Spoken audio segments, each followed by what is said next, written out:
umiikot to sa tiwala sa sarili, tiwala dun sa opportunity nakita. 'Di ba? Because nagkakaroon na ng doubt na because of the hindi ko alam, traumatizing experience or whatever.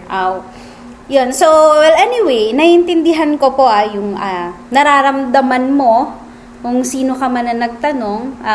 Syempre, kung 3 beses ba naman, no? So, you would really question yourself, para sa akin ba to?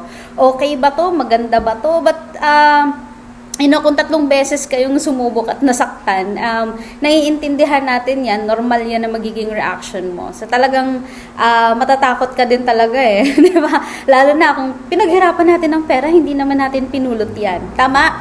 And syempre, parang hindi lang pera yung ini-invest mo time. Your emotion, your dreams, your goals in life na alam mo yung imagine mo na ganito yung mangyayari pag kumita ako ng ganito, ganyan. Alam mo yung high hopes, nandun ka na Kaya lang, biglang naputol, tapos 3 beses, di ba? But, you know what? Minsan, hindi lang yan siya dahil sa mali, hindi siya dahil sa mali yung na-try mo na opportunity. Kasi, hindi ako naniniwala dun sa sinasabi nila na linya-linya. Totoo. Naniniwala ako doon sa kasabihan na pag may opportunity, you grab it and then you perform and then you learn para magawa mo siya. So, yun yung pinaniniwalaan ko Okay? So, baka kulang ka lang sa tamang sistema that time. Baka kulang ka lang sa tamang guidance, tamang community, tamang taong mag-guide at tutulong sa'yo para magawa mo step by step yung kailangan mong gawin. And lumabas yung result na gusto mo. Or maybe minsan, we are too impatient to wait for the right time, for our right time. We are already in the right opportunity. We are already in the right team or community. We are already guided by the mentor or coaches. But sometimes we are so impatient, no? 1 week ka pa nga lang, 2 weeks, 3 weeks ka pa nga lang, 1 month, 2 months, tapos na. Do not give timeline. Kasi pag nag-give ka ng timeline sa isang negosyo or isang opportunity, mapufrustrate ka talaga. It will lead you to a decision of quitting. Iwasan po natin yan pag negosyo ang pinag-uusapan. Okay? Kasi you never know kailan dadating yung breakthrough mo sa isang opportunity. Mostly ganun ang nangyayari. Kasi sabi nga if not yesterday, it may be today. If not today, maybe tomorrow. If not tomorrow, maybe sa susunod na araw. Ganun So you really have a lot of, you should cultivate mahabang pasensya sa isang opportunity. This is my 4th company, pero nagkaroon ba ako ng negative thought about doing this kind of opportunity? No. Why?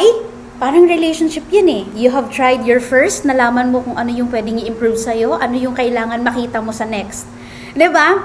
Yung second mo, nag-improve ka pa lalo, ano yung makita mo dapat at ano yung babantayan mo na sa next. Be cautious. 'Di ba? What you have learned para ma-apply mo sa next. And then hanggang sa makuha mo yung tamang timpla, tamang recipe.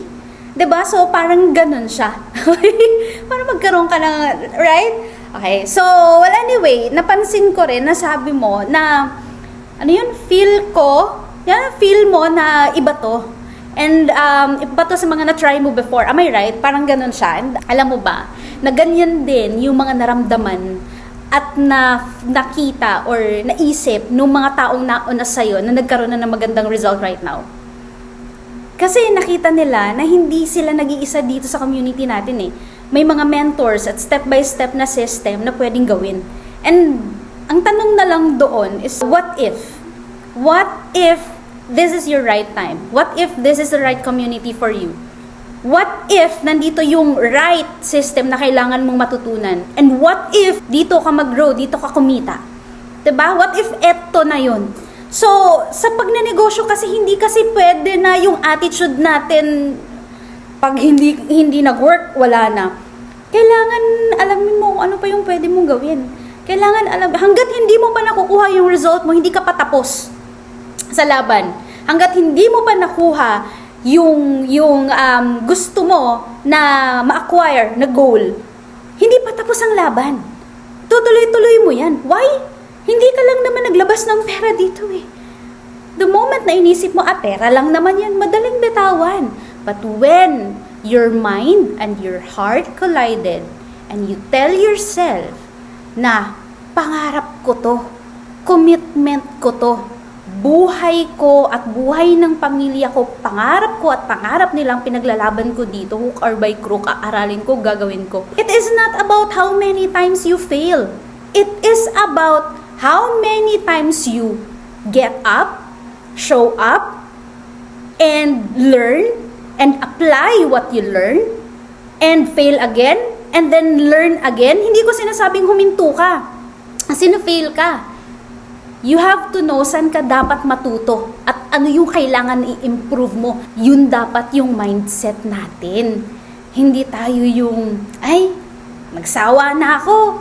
Ay, sa Bisaya pa, napura na ko ana, dili na ko ana. Uy, ikapoy na ko ana, basin na ano na sad ko, di ba? So, baka ano na naman ulit. Diba? So, hindi dapat ganun. Lalong-lalo na, kapag ka nasa legit na company ka, lalaban mo talaga yan hanggang dulo. Yun lang naman ang kailangan eh. What if eto na yun? Again, what if eto na yung community? What if eto na yung opportunity? What if eto na yung mga tao na makakatulungan mo para makuha mo yung goal mo? And kailangan lang ikaw na manatili ka dun sa commitment mo na sinimulan ko to, hindi lang to pera, pangarap ko to. Itutuloy-tuloy ko to hanggang sa ma-achieve ko yung gusto ko. Hindi na bali yung past. Wala na yon, tapos na yon. Natuto na ako doon. Move forward. Ito na yung titingnan ko. 'Di ba? Willing kang makipagtulungan, mangyayari talaga yan. And next na question, susugal ka ba ulit doon sa what if na yon? 'Di ba? Kasi sa negosyo, kailangan mo lang sumugal ulit. Sugal lang ng sugal. 'Di ba? Hindi ko sinasabing mag-jump ka to one opportunity, one company to another. But I am saying Ascendra right now is the best company here in Asia sa ganitong klase ng industry. Royals International Empire is the biggest community here in Ascendra. Kaya, pasalamat ka na nandito ka. Kasi, eto na yung community na kailangan mo para ma-achieve mo yung goal mo. Limutan na natin yung past. Ganun talaga eh. Hindi man siya madali, pero eto yun. Okay? So, yun guys. Thank you so much, Miss Crispy.